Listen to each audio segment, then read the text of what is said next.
Good evening, everyone, and good Chodesh. Thank you so much, as always, for joining. I've posted the link to the handout for those who didn't manage to have it, to print it in advance or to copy it in advance. I've posted that to the chat on the side, so you can use that to download the handout if you wish. And as per the usual format, I've muted everyone, but please do feel free to unmute yourselves if you wish to ask something. And hopefully this week we won't have the technical challenges that I think we had. Was it last week that we had the internet challenges? I wanted to look at the opening pasuk of the Sedra, which I've printed in the source sheets. Vayikach Korach ben Yitzhak ben Kos ben Levi. So the pasuk introduces the revolt, the rebellion of Korach, using the phrase that Vayikach Korach ben Yitzhak ben Kos ben Levi. Korach took. And nowhere does it tell us exactly what he took. So this is a strange introduction to the rebellion, describing the rebellion as Vayikach, as he took. Doesn't seem a reasonable way to describe the rebellion. And what can I say? In this Rabu HaMefarshim, there's a vast array of comments from the Mefarshim in addressing this topic and explaining what this phrase of Vayikach Korach really means. So there's a number of ways of understanding it, and I just want to try and go through some of them, and then try and look at a particularly interesting comment from one latter-day commentary. So first of all, what do the classic sources say? So the Gemara already addresses this issue, this problem of Vayikach Korach, and what exactly Vayikach Korach means. And the Gemara says in a rather unclear language, Vayikach Korach, this is at source 1, the quote from the Gemara in Sanhedrin, Vayikach Korach, Ma Vayikach, what did he take? Reish Lakish, says Reish Lakish, Shelokach Mekach Ra La'atzmai.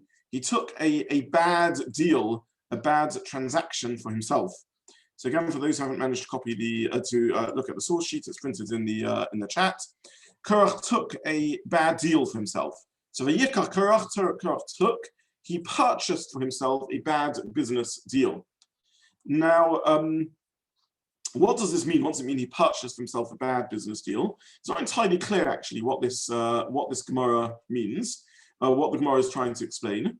The Torah Tamima, in his commentary, suggests that it means to say that Korach bribed the participants. Korach, as we know, was a wealthy individual. He had a large amount of money and was blessed or cursed, in his case, with great wealth. And the Torah Tamima suggests he engaged in bad business practice. He tried to bribe the participants to take part in his rebellion, and he got a raw deal. He didn't make anything out of it. So Vayikach Korach means he substituted something for something else, but lost. It may be that it means more generally.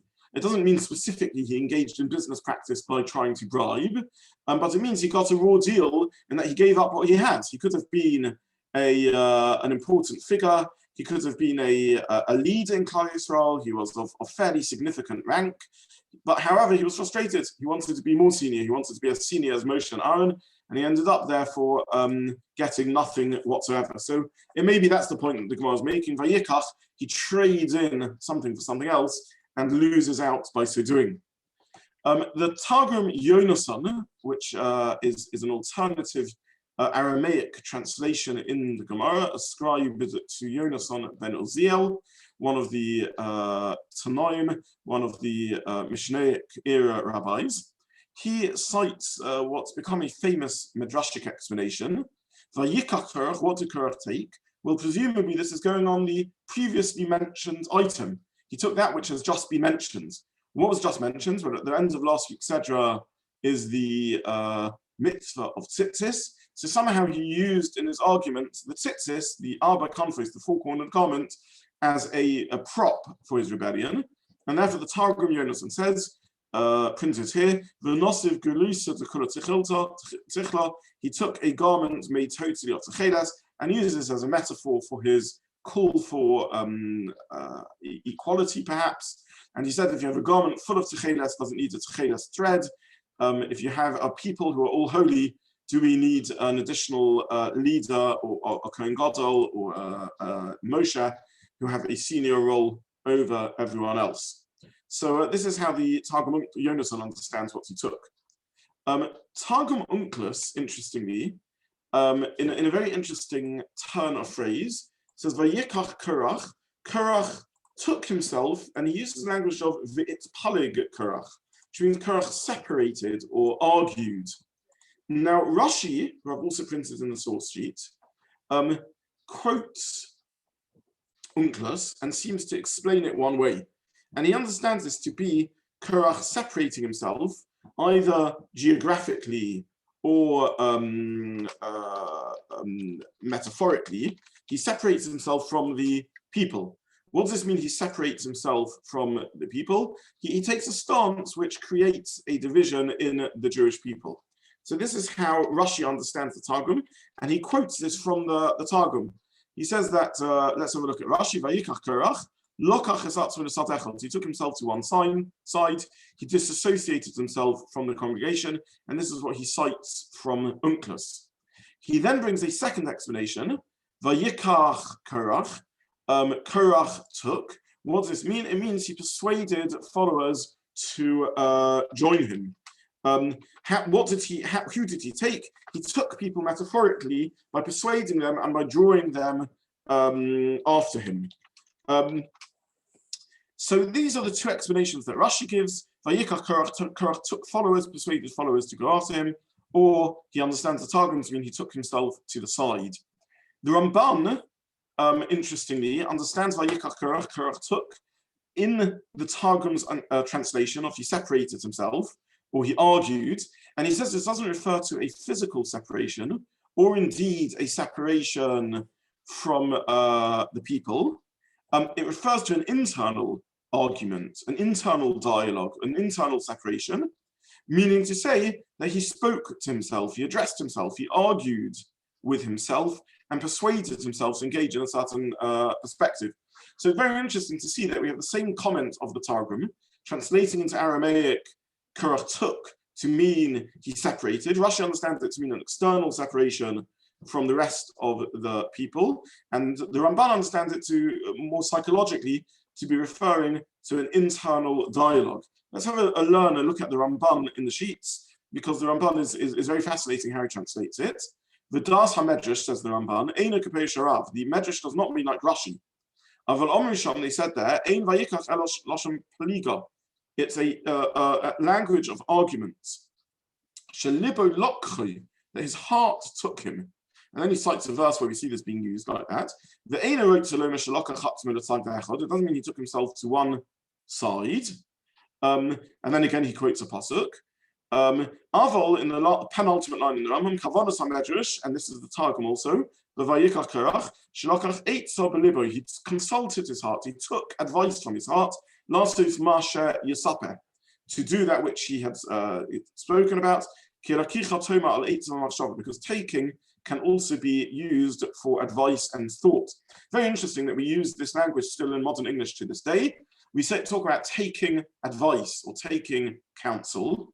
So we use this sort of metaphor in modern English equally, that you take counsel or you take advice. In other words, it refers to a metaphorical taking in which we take insight from someone else.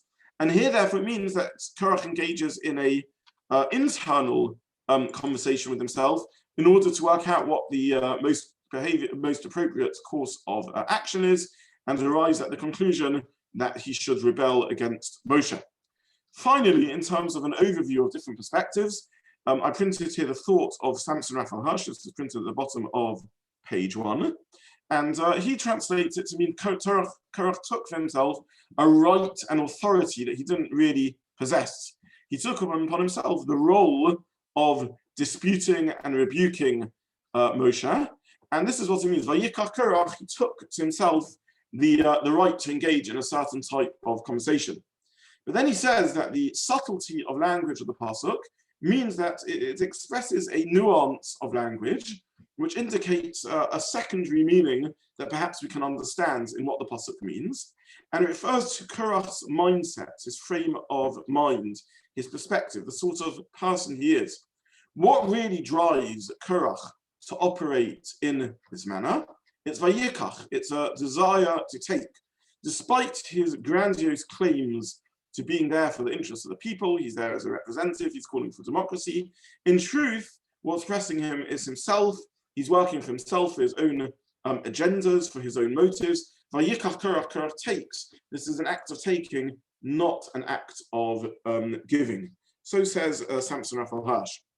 Now, I wanted to look at this range of commentaries, both to understand the difficulty in translating this phrase, Vayikach Korach, because it is indeed a most difficult phrase to translate. It's a very bizarre and strange way to open a description of an argument, and also to see how many different perspectives there are as a result of this lack of clarity as to what this phrase means. And therefore, I want to use this as an opener to have a look at the top of page 2 at the thought of the Kedushas Levi. Kedushas Levi is not a sefer I quote a lot or even learn a lot, because it comes from a tradition different to my own. It was written by Rabbi Levi Yitzchak of Berditchev, the famous Berditchever, who was known as the Sanhedrin Shel Yisrael. He was the defender of Klal Yisrael. He is famed in many stories for interceding on behalf of the Jewish people in front of Hashem, for his compassion and positive judgment of every Jew. And as a result, he's viewed with affection at the time and ever since. He was one of the founding fathers of Hasidus, particularly in central Poland. He lived in the middle 1700s to the very early 1800s. And he wrote a Hasidic work called the Kedushas Levi.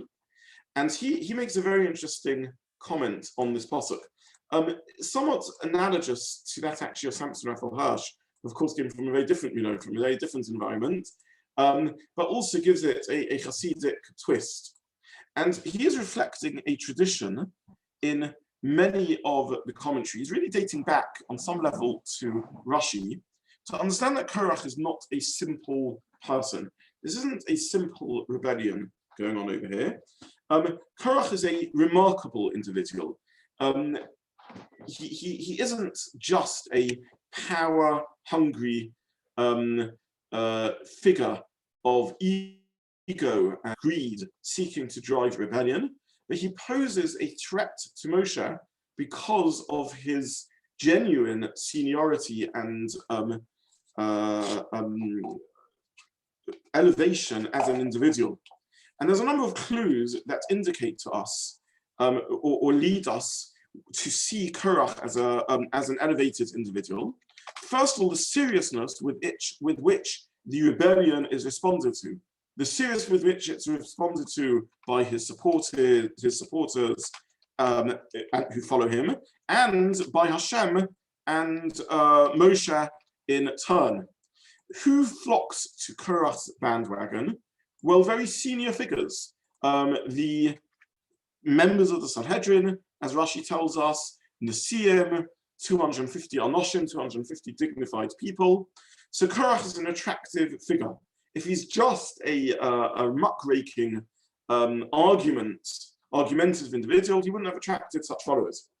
In addition, the response that Korach gets from Moshe and Hashem is a response that takes him seriously. He's a genuine threat. If it was just a rabble-rouser, as perhaps Dosan and Aviram are, who rebel against Moshe many times throughout the story, or indeed he's just driven by lust and greed, as others are who ask for food or other such needs, he wouldn't have had such a response. However, here he's seen as a genuine threat. Moshe goes out to respond to him. Moshe feels a need to say to HaKadosh Baruch Hu, we need an exceptional nace here, we need an exceptional miracle, and indeed something remarkable happens. So Korach is seen as a figure with tragically great potential. He could have been a great man, had the potential to be a great man, and on some level, despite his failures, had something to him.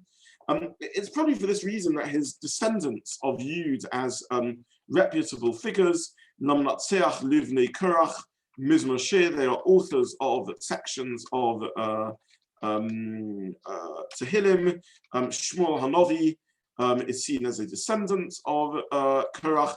So Korach is someone who produces good children and good family who reflect on some level what he potentially could have been, but unfortunately lost. Now the Kedushas Levi is reflecting this trend of thought, but he makes a remarkable comment, printed at the top of page 2, in understanding what motivates Korach. And he says as follows, Kedushas Levi at the top of page 2, O Yavua, we can explain Vayikach Korach in another way. Ki yesh tzaddik she'oved, there is a righteous person who serves Hashem, rak lasos tanug leborei baruch hu, in order to bring pleasure to God. Ve'itzel zeh tzaddik, and with this righteous individual, ein chiluk in hu osa tanug leborei baruch hu, there's no difference whether who osa tanug, whether he creates this pleasure for God, or tzaddik acher osa tanug leborei baruch hu, or another righteous individual does so. Aval misha wrote to the couple schal avodaso. However, someone who wishes to get rewards for their service, he wishes himself to bring pleasure to God. He doesn't want anyone else to do so. This is what it means when it says Korach took. He wanted to take and no other. So he's translating Vayikach Korach as indeed Korach takes for himself. But he says Korach wishes to take for himself spiritual achievement. Korach is genuinely a spiritual seeker. He's someone who genuinely aspires to spirituality. He really wants this role as Kohen Gadol, not because of the trappings of office, not because of the dignity and the power and the honor and the glory. He wants it because he's thirsty for spirituality. His soul hungers for ruchnius, for kedusha, for holiness, for elevation, for transcendence. However, even within the realm of the transcendence seeker, even within the realm of someone who is genuinely a mavakesh Hashem, who seeks God and wants kedusha, we can do this in a better or worse manner. We can do this in a way in which we are driven because we genuinely care about the spirituality of the world. We genuinely care about the fulfillment of the Ratzon Hashem, the will of Hashem, and the vision for creation. Or we can do so because we want to be holy. We want to transcend ourselves. We want to touch spirituality and eternity. And in that, there's a paradox. Because to truly want to transcend ourselves, we need to let go of ourselves, not to be driven by, I wish to achieve this, rather than someone else. So this is Korach. He's an individual who indeed is a spiritual seeker, but what he's looking for is his own spiritual achievements, rather than ensuring that that which is right happens because it's right and it needs to happen. And this is the problem with Korach. We'll analyze this in more detail in a few moments. But the Kedushas Levi is claiming that the root of what led Korach to go wrong is because his motive isn't because he genuinely wants to bring ta'anug, fulfillment, pleasure to Hashem, which itself is an interesting concept that needs to be thought about, but rather his motive is because he wishes to do it himself, that he should be the one that does it. To put this in its simplest form, I'll use an analogy coined by the Chazon Ish, who we've mentioned before in the past. It sounds like the Chazon Ish is recording a true story in which someone has arranged for guests to come to his home. There are a number of poor people in town, or lonely individuals, or people who have traveled from out of town who needs guests. And he is the big machnis orchim. He is the one who welcomes guests into his home and ensures that they are looked after beautifully. Now, one day he discovers to his horror that he has a competitor in town. Someone else has started inviting these people. So how does he react? Is he delighted that they are getting cared for? Or is there a part of him that says, I sort of begrudge that they're getting these delicacies from someone else rather than from myself? Now, again, this is not a sweeping condemnation of this individual. People are people, humans are humans. Nonetheless, clearly there's something flawed in this way of thinking. If I really cared about these people, that they should be looked after and fed and clothed and their needs should be fulfilled, I would be delighted that this is happening to someone else doing it. Why would I begrudge and resent someone doing this for them, someone else doing this for them, only if, even in my genuine search to do good, there's an element in which I want it to be me who's the one who's doing good. Now, there's maybe a base level about ego or pleasure, or it may be a high level in which it's about genuine spiritual fulfillment. Nonetheless, in both cases, there's something lacking. Even when I want genuine spiritual fulfillment, there's something lacking in doing so because it needs to be me that does it. Now, this Kedushas Levi, to me, when I first saw it, opened up a wave of thoughts and reflections, because it really leads us to ask, what is the concept of Lishma? What is the concept of genuinely doing something, and why should we do that which is right? And in the time available, I want to very briefly look at a Mishnah in Ovis, and at least the comments of two figures on the Mishnah, the comments of the Rambam, Maimonides, and the comment of Rabbeinu Yonah, who I've mentioned before in the past, who is an important Spanish early authority, and one who says something very significant in this context. And the Mishnah we're going to have a look at is source 4 on the source sheet, printed near the top of page 2, in which the Mishnah quotes an early Mishnah in Maseches Avos, a well-known Mishnah, Antigonus ish Socho. Antigonus, who was the leader of the community in Socho, Kibble Mishimon Tzadik, he received the tradition from Shimon Tzadik, who I used to say this is an important point. We should not be like servants who serve the master, meaning God, in order to receive paras, which will loosely translate as reward. But we should be like servants who serve God, not in order to receive reward. And the fear of heaven should be on us. Now, I've printed the comments of the Rambam on this Mishnah, both in his commentary to the Mishnayos and in his halachic work in Hilchos Teshuvah, in the laws of repentance. But we're not going to have time to go through all these sources inside, but the Rambam says the following, a remarkable comment on this Mishnah. The Mishnah ostensibly is saying, don't serve Hashem to receive reward, but serve him without the intention to receive reward. If you're just serving to receive reward, then you're doing this ultimately for selfish purposes, just because you want reward. You just think that, you know what, God is some sort of rewarder in the sky. You know what, I want to win brownies points in order to get reward out of him. And therefore, ultimately, I'm serving myself, not serving him. This is how we would take the Mishnah. And indeed, in some analogous manner, Rabbeinu Yonah understands the Mishnah. So if we look at our source sheet, at the next source, Rabbeinu Yonah, who I've printed in on the source sheet on the page, at the top of page 3, Rabbeinu Yonah says, indeed, this is what the Mishnah means. The Mishnah is telling us that we shouldn't serve Hashem for reward, but we should serve Hashem correct lishma, for the right motive. What is the motive for doing that? Says Rabbeinu Yonah, because he's done good to us, he's looked after us, he's created us, and therefore we should serve him because of the qualities he possesses and our obligation to appreciate one who is kind to us and demonstrates love to us. In fact, he goes further and says we should have a love-like relationship with Hashem. This is a pasuk. We should love Hashem. Why does one do good to a person one loves? Not because one is seeking reward, but rather because I love them. I wish to express my love and appreciation for that which they have done for me, and therefore I want to give back to them in turn. So this is the comment of Rabbeinu Yonah. Don't do mitzvahs for reward. Do it because it is the correct and moral thing. We have a relationship with Hashem, which is the sort of relationship which would demand of us to respond in turn. Fascinatingly, however, this is not how the Rambam takes it. And the Rambam says that the translation of paras is not reward. There's a word for that, sechar. The translation of pras is, as in modern Hebrew to this day, a prize or not a reward in the sense of an earned salary, but a reward in the sense of a gift given as a prize or a gift given to someone.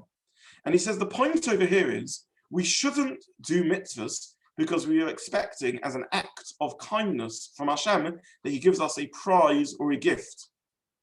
In other words, why would Hashem reward us for doing mitzvahs? We haven't given him anything in doing mitzvahs. He doesn't need us.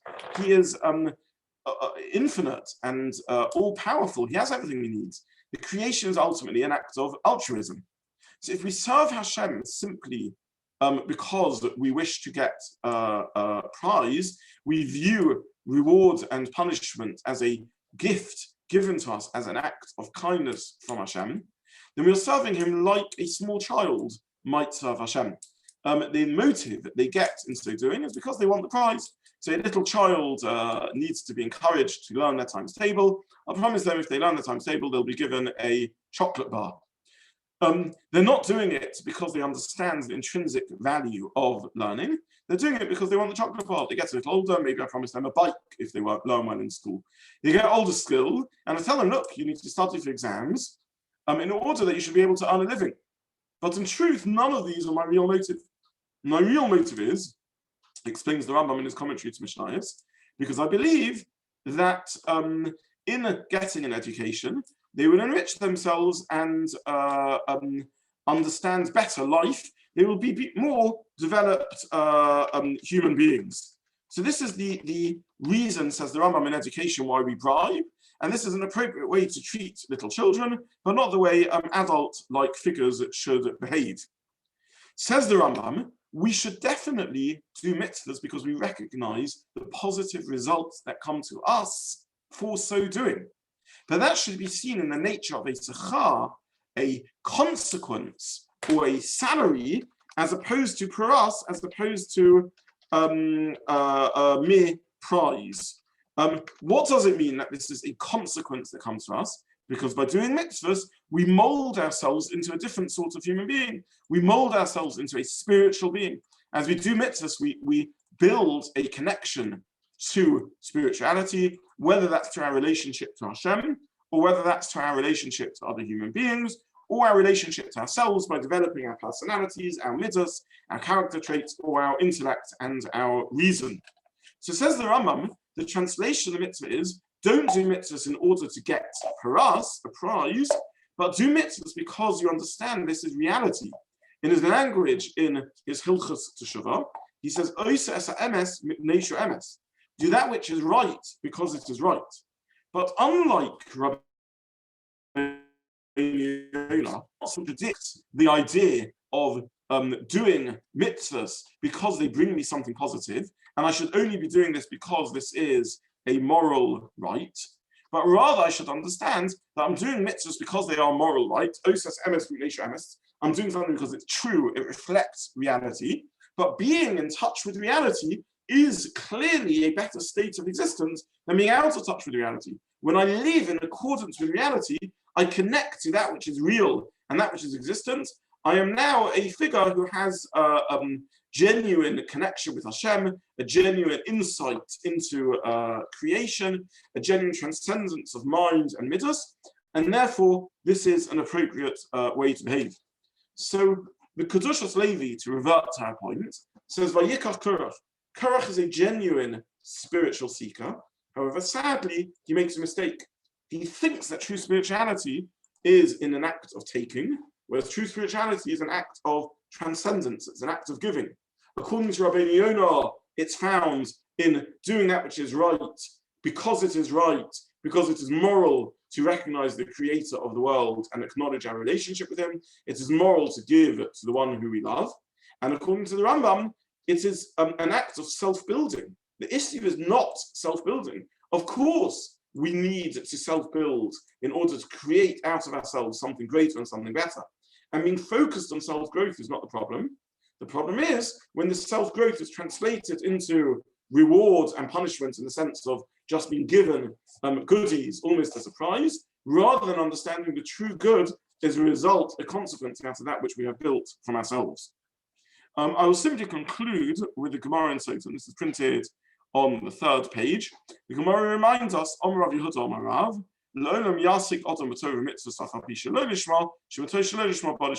it's certainly better to serve and do mitzvahs and learn Torah if it's lo lishmos, if it's not for the highest motives. The Mishnah does not mean to tell us that serving because one doesn't have the best motives is wrong. It's better that we live a life of genuine engagement, even if our motives are not completely altruistic, which ultimately will lead, hopefully, to an enhanced relationship in which we will serve Hashem Lishma. But in the meantime, serving Shlo Lishma at least means we are still doing that which is right. So the Mishnah isn't saying it's an avera, it's a sin to keep halacha or to do mitzvahs because we wish to get rewards, but it's reminding us that this isn't the highest level of service Hashem. Ultimately, if we do that vayikach, we will remain takers rather than being humans who are focused on being givers, who are focused on that which is outside ourselves, whether it's another human being who is outside ourselves, or whether it is the great outsider, HaKadosh Baruch Hu, who transcends all human existence. So this is the thought of the Kedushas Levi, and a summary of his ideas, and the character flaw that he traces as being at the heart of Korach's mistake. I want to shift to talking about reverting back to Hilchos Shabbos, and I think we were looking at the halachas of Shiur, leaving things on the flame before Shabbos, and I want to move on from those halachas to putting things onto a heat source on Shabbos itself. But there are a couple of devices that we didn't yet have time to discuss last week, and I want to revisit them. So I discussed last week the electric hot plate, the classic old-fashioned blech, which is a sheet. I discussed the urn, and I discussed some aspects of what needed to be said about an oven. However, I want to just briefly comment further on ovens, because I didn't finish this off entirely, and I realized afterwards I left one point hanging. Very briefly, I mentioned that with old-fashioned ovens, the main concern was when you opened them, would that cause a change in the thermostat, which would cause the element or the gas to heat up more significantly? And the consensus of many opinions was that this was indirect enough that one need not be concerned directly about that. With modern ovens, there's an additional concern that through opening the oven, it triggers an immediate response, such as turning the light on and off, or the fan on and off, or the element on and off. Whilst you can see the light and the fan, it's a little more difficult to see the element. There are ovens that have a Shabbat mode that accurately turns all three off, and there are ovens where the Shabbat mode claim is fraudulent and it does not really turn the element off, and one needs to seek specific individual advice about one's model. Assuming there is no problem with opening and closing the oven, because either it's a new oven with nothing being triggered by opening and closing the door, or it's an old-fashioned oven where the change in element is slow and indirect enough. Nonetheless, we need to apply the laws of Shiur. And if I remind you, the laws of Shiur are that even though one would think that one can do anything one wishes before Shabbos, because the malacha isn't occurring on Shabbos, I'm putting it onto the heat source before Shabbos. Nonetheless, rabbinically, I'm not allowed to put things onto a regular heat source due to the fear that I might come to adjust it.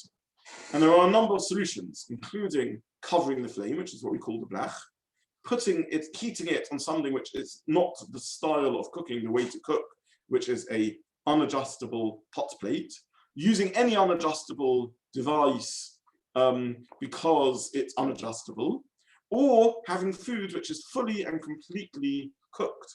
If it is fully and completely cooked, we're not worried that you would adjust the heat source on Shabbos because it's already cooked. And therefore, if one wishes to leave food in an oven on Shabbos, one can do so even though the oven is adjustable, and even though the flame or the element isn't covered, or at least it hasn't an additional level of cover to it, if the food is fully cooked, because as we explained, you can leave fully cooked food in from before Shabbos. So if the food is fully cooked, you can leave it in the oven before Shabbos, as long as everything is genuinely disabled, and nothing will happen to opening and closing the oven door. If the food is not fully cooked, then there's a problem, because this would transgress the rabbinic prohibition of Shiur, of leaving something on a regular heat source with an adjustable gauge or dial, and therefore one would not be able to leave it in the oven if it's not fully cooked. An oven I will mention, if it's an old-fashioned oven with a gas flame and the flame is not covered, if it's a modern oven, the flame is covered, well, because there's just an element there. Nonetheless, this is how the heating device works, and therefore one wouldn't be allowed to leave food in which isn't fully cooked before Shabbos. You could, in theory, create an oven-type blech, in which you get an insert put into your oven, a sort of metal box, and that would be sufficient then to act as a blech, in which case one could indeed leave things in an oven from before Shabbos. Nonetheless, in general, this isn't a practical solution. The final device I really should be talking about, and I'm not going to talk about, is a crock pot or a slow cooker. And the reason I'm not going to talk about it is because there are a number of other halachas we need to discuss before we're able to look at the issue around slow cookers. So we're going to leave at this point Shiur, leaving things on a heat source before Shabbos, and we're going to move to putting things onto the flame or the heat source on Shabbos itself.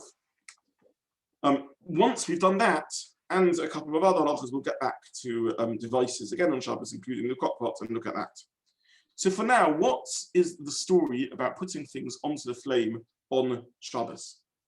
Now, as far as Torah law is concerned, we already saw that if it is fully cooked, ein bishul acha bishul, there's no further cooking once something is cooked. And therefore, as far as Torah law is concerned, if I cooked it properly before Shabbos, there wouldn't be a problem with cooking it on Shabbos. I'm not talking here where it's sort of made barely edible, like machal ben drosoi, the fast food eaten by bandits, which is a third or half cooked. I mean, if it's fully cooked, it's not a problem. If it's fully cooked, by the way, even though it would, in further cooking, perhaps shrivel a little bit and perhaps become a little tastier, that wouldn't be a concern as far as Torah law is concerned, because it is already fully cooked and edible, fully edible. So as far as Torah law is concerned, what would the issue be? Why can't I heat something up on Shabbos? Nonetheless, rabbinically, I'm not allowed to heat something up on Shabbos. And the main reason for the prohibition of putting something onto the flame on Shabbos is because of mechsi k'mavashel. It has the appearance of cooking. To someone observing me, members of my family, friends, putting food, a pot, taking a pot out of the fridge and putting it onto the oven looks like cooking on Shabbos, Bishul on Shabbos, and therefore it is prohibited. And the name of this prohibition is Chazara, returning. This is a confusing term because one thinks of Chazara as returning it to the flame if I just took it off the flame. But that's not what Chazara means. Chazara means Chazara to return in the sense that it has obviously previously been on the flame because it must have been cooked beforehand. If it wasn't cooked beforehand, I don't need any rabbinic prohibitions. To Oraisa, it's prohibited. As far as Torah law, it's prohibited because it wasn't cooked previously. However, if it was cooked previously, and therefore the significant change from raw to cooked has already occurred, as far as Torah law, it's not a problem. Rabbinically, it's a problem, and this prohibition is called Chazara, returning it to the flame, even though it was once already cooked. Nonetheless, returning it to the flame is a problem on Shabbos. So this is the prohibition on Shabbos. If it's a solid food already cooked, Torah law has no concern. Nonetheless, there's a rabbinic prohibition of Chazara because it looks like cooking. If it's a liquid food that has completely cooled down, then it would be a problem, even this rabbinic decree aside, because with liquid, the significant changes from cold to hot, as opposed to raw and to unraw. Now, there are two types or two situations of Chazara on Shabbos. Situation number one is where it was on the flame. I wish to take it off the flame to serve food, and then put it back on the flame to continue being hot. Situation number two is where it was off the flame at the start of Shabbos, and it's been off the flame for many hours, and it's completely cooled down. And now I wish to put it on the flame on Shabbos, the chatchila. In the first instance, I want to put it on the flame on Shabbos. It's not that I had my soup bowl or my cholent on the blech, and I wish to take it off, serve some cholent and put it back on. But it was never on the flame at all on Shabbos. It's only Chazara because it had been cooked before Shabbos. It hasn't been cooking on Shabbos at all. Now, in the case where I'm putting it on the first instant on Shabbos, it hasn't been on the flame on Shabbos at all. It's been completely off the flame, and now I wish it to put it back on the flame, where it hasn't been on the flame, it's been off the flame. There is no halachic way to do this directly onto the flame. Putting it directly onto the flame is classic mechsi k'mavashel. It looks like cooking. What about putting it on top of my blech, the sheet of metal that covers my heat source, my element? This is also a problem, because all the sheet of metal does is resolves the issue of an uncovered flame, which is a concern with cooking food from Erev Shabbos, because I might come to adjust the flame. It doesn't resolve the issue that what I'm doing looks like cooking. I'm putting something onto the heat source. Because indeed, on Erev Shabbos, I might put something onto this metal sheet, which is still cold, and allow it to warm up. I might be allowed to put something that's raw on Erev Shabbos onto this blech, and allow it to cook on Shabbos. You can cook with this metal sheet covering the flame. All it achieves is it reminds me not to adjust the flame by covering the flame so that I won't tinker with it on Shabbos. So a blech is sufficient to allow what's called Shiur, leaving things on from before Shabbos. However, it's not sufficient to put something onto the flame on Shabbos. The only way to put something onto the flame on Shabbos is by doing it in an extraordinary manner, in a manner which no one would normally cook like that. And this is the concept of what's called hefsek kedera or kedera al gabi kedera, where I put my cooking pot that I wish to cook on top of another pot. In other words, I don't put it directly onto the heat source. I don't even just put it on top of the metal sheet, the blech covering the heat source. I put it on top of another pot. So I put one pot down, and then I put another pot on top of that, and I do it like that. So I've really created a bizarre way of warming my food. I'm not putting it directly onto the flame, even with the blech. I'm doing it in a way that no one would cook food from raw, and I'm very strongly indicating to the visible observer, I'm not cooking, this is not Bishul, this is just warming up rather than cooking. So let's say I want to heat up my challah on Shabbos, it will defrost it a little faster. There's no way for me to put it on the flame. There's no way for me to put it on the blech, on the sheet that's covering the flame, because this is still a normal way of cooking. That's how I cook food if I leave it on Erev Shabbos. All I can do is significantly remove it from the flame, which can either be achieved by putting it on top of another pot, not directly on the flame, on top of a pot that's cooking, or can be achieved by not having it on the blech at all, by putting it near to the blech, but not on the flame or the blech at all. So if I wish to warm up my challah, I can leave it off the blech, but very close to the blech, which would be forbidden for raw food, because even very close to the blech may be hot enough to somewhat cook it, but is allowed here where this is fully cooked, or on top of a pot, which again would be forbidden for raw foods, because it can still cook, but nonetheless is allowed in this case, because I'm merely reheating rather than cooking. In brief, just to summarize, there are two ways, or one way really, two conditions that need to be covered in order to allow me to reheat food on Shabbos, when it hasn't been on the flame at all before Shabbos. Condition number one is that the food has to be completely cooked, or if it's liquid, it has to be warm. Otherwise, I'm risking so taking something raw and making it cooked. And condition number two is it should be an unusual way of cooking, such that it's clear it's not cooking, but warming. And this is achieved by putting it on top of another pot or off the blech completely and on the side, such that even though it may still be hot there, it's completely off the flame. So this is the classic scenario of Chazara, where the food I wish to put on was completely off the flame, because let's say it was never on from before Shabbat, so I completely removed it. Now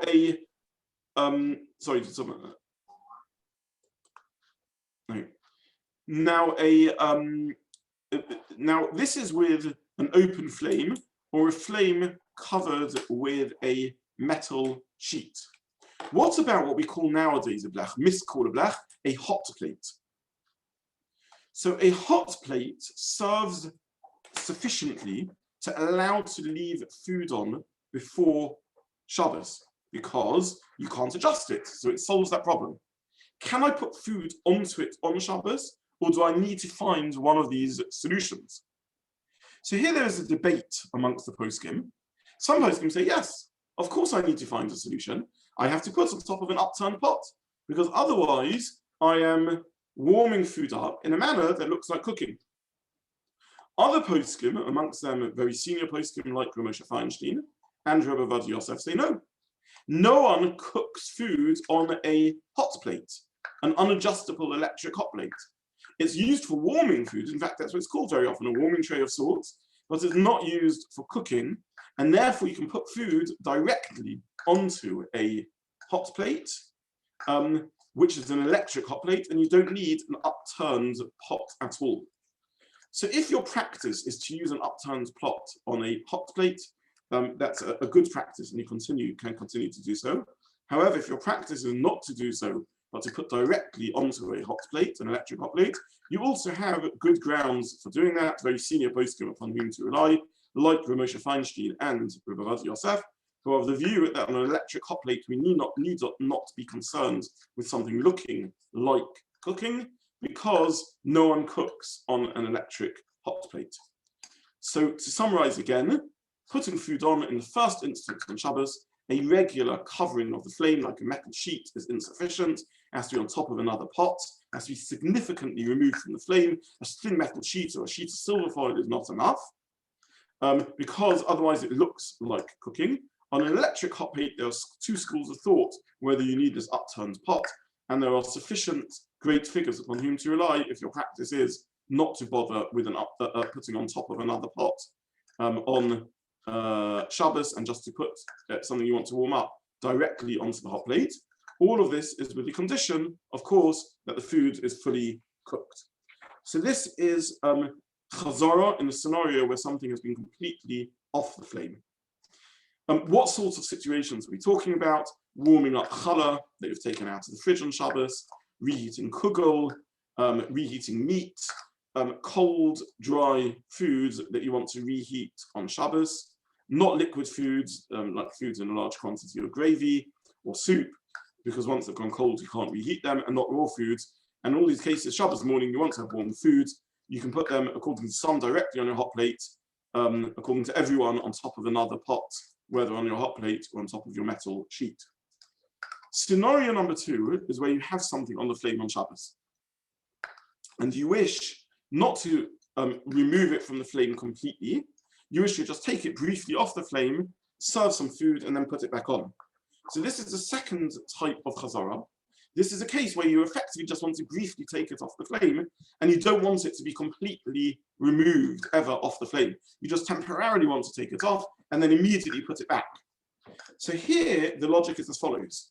Since I'm not taking it from the fridge, I'm not taking it from a situation which was completely off the flame, I'm just removing it temporarily off the flame to serve and putting it straight back.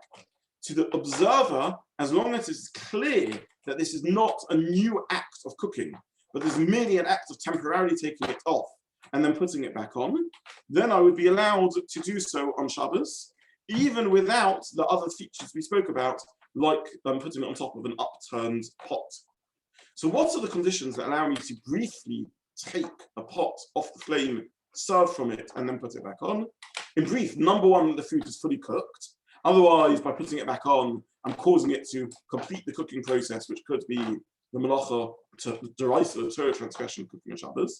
And number 2, it should be visible and clear that this was a temporary act of removal, rather than completely taking it off the fire, in which case it looks like I'm putting it back on anew, and it could look like an act of cooking. And therefore, there are 2 conditions to this. Number 1, that I'm holding it in my hand, I don't put it down. And number 2, that my intention is to return it after I've taken it off. I need intentionality because that makes it temporary.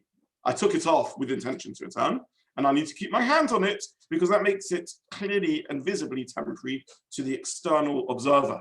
It doesn't matter if I put it down on the sideboard, as long as I'm keeping my hand on it. It doesn't have to be suspended, it can be resting on a surface, as long as I'm holding it by the handle, so it's visibly temporary. So these are the 2 conditions that allow a return, because in truth it was never off the flame other than briefly and temporarily. Again, I want to stress this is only an allowance if the food was fully cooked and if the flame is covered. If the flame's not covered, I should never have left it on before Shabbos, and even if it's fully cooked, I can't do Chazara, I can't return it, it needs to be covered. The flame needs to be covered for 2 reasons really when we enter Shabbos. Number 1, to allow leaving it on if the food is partially raw, and number 2, to allow Chazara, a return, even if the food is fully cooked, in order that it's visible to the external observer that this is an act of reheating rather than an act of cooking. So in a normal situation, I can only do Chazara in 2 ways.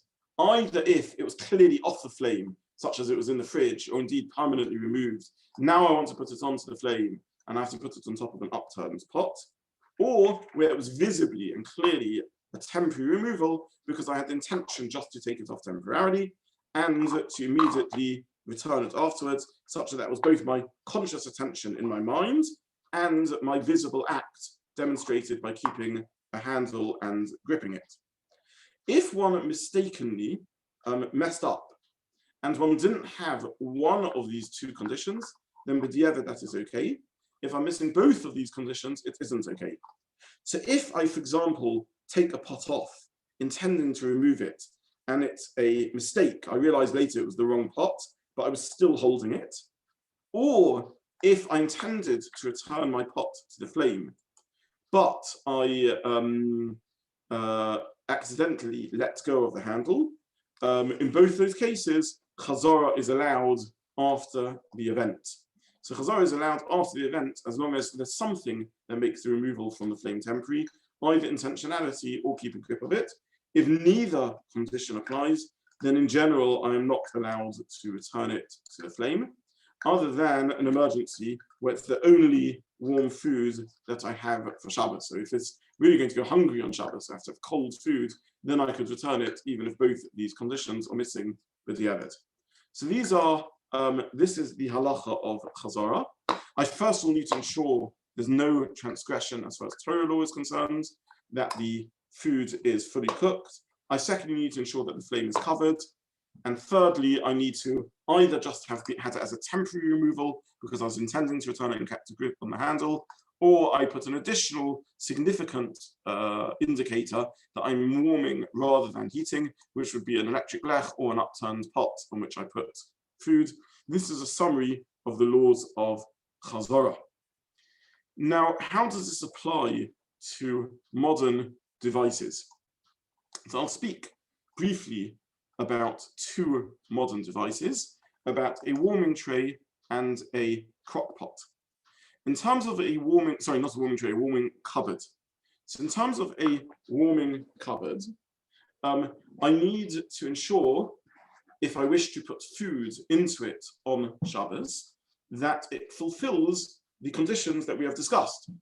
How do I fulfill the conditions that it's discussed? Well, if I think it's a method of heating and cooking of food, I would only be able to put it into the warming tray if I could distance the pot significantly from the element, something like akin to an upturned pot.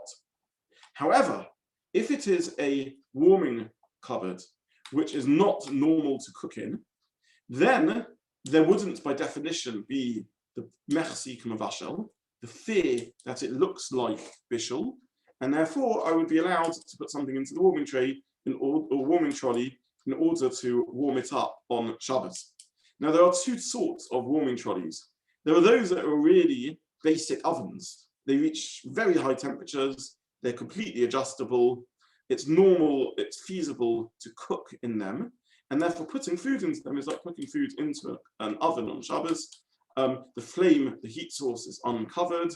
The putting an upturned pot doesn't in any significant way remove them from the heat element, because there's always trays in the oven. You can be on a high tray or a lower tray. Putting the food I'm putting in on an upturned pot just effectively makes it like in a higher tray, and it makes no difference. And in such a heating trolley, it would be forbidden to put food in on Shabbos, because effectively that's like returning food into an oven on Shabbos.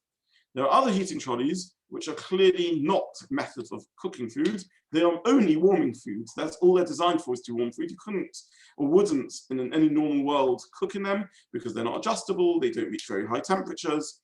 And in this case, this would by definition not look like cooking on Shabbos. And therefore, by definition, one would be allowed to put food into it on Shabbos to warm it up, as long as this is fully cooked, dry food, and therefore there isn't the Torah risk of Bishul. I'm merely warming up rather than cooking. If it's not fully cooked or if it's not dry, then in the act of heating up, my concern is not rabbinic, it's about looking like cooking. My concern is Torah law, that I am cooking, and therefore this would be a problem. So this is all the question that we really need to ask ourselves about the device. Is it a basic oven of sorts, even though it's known as a heating trolley, or a warming cupboard or the like? Or is it simply a warming device, in which case the fear of mechzik and mavashal. It doesn't look like cooking. It's not normal to cook in it, and therefore I would be allowed to warm up food in it on Shabbos. Let's now apply these principles to the crock pot very briefly. So a crock pot or a slow cooker does appear to be a normal way to cook on Shabbos. To cook. People cook things in slow cookers. That's what they're designed for. They're designed for things that one wishes to cook slowly, like stews and goulashes and soups and the like. And therefore, one cannot argue that this is an abnormal way of cooking food. And therefore, one would not be allowed to put food into it on Shabbos in the first instance. It would have the problem of Chazara. I'm putting something onto a heat source in a manner that looks like cooking.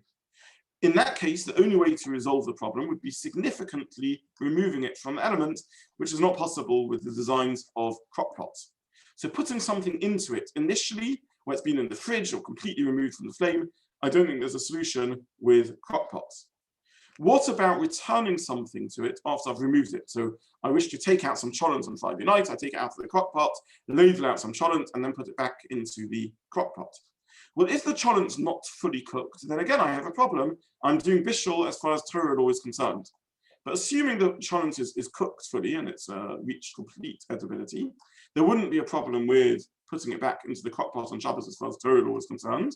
Our only question would be about returning it to the flame. Is this an issue that I'm returning it to the flame, an uncovered flame? So I would need to fulfill the normal conditions. I would need to ensure that I've held it in my hand, I haven't put it down, and that I had intentionality to return it. And I would also need to ensure that it is covered, or the equivalent of Gorof Akotum, that it is the heat element is somehow removed, and there won't be issues around adjusting. How can I avoid the issues around adjusting? Either if it is an unadjustable crock pot, or if I elevate the pot somewhat from the flame such that the elements are covered and removed from it using a sheet of silver foil or the like. Now, whether that's practically feasible with your model is something you need to look into.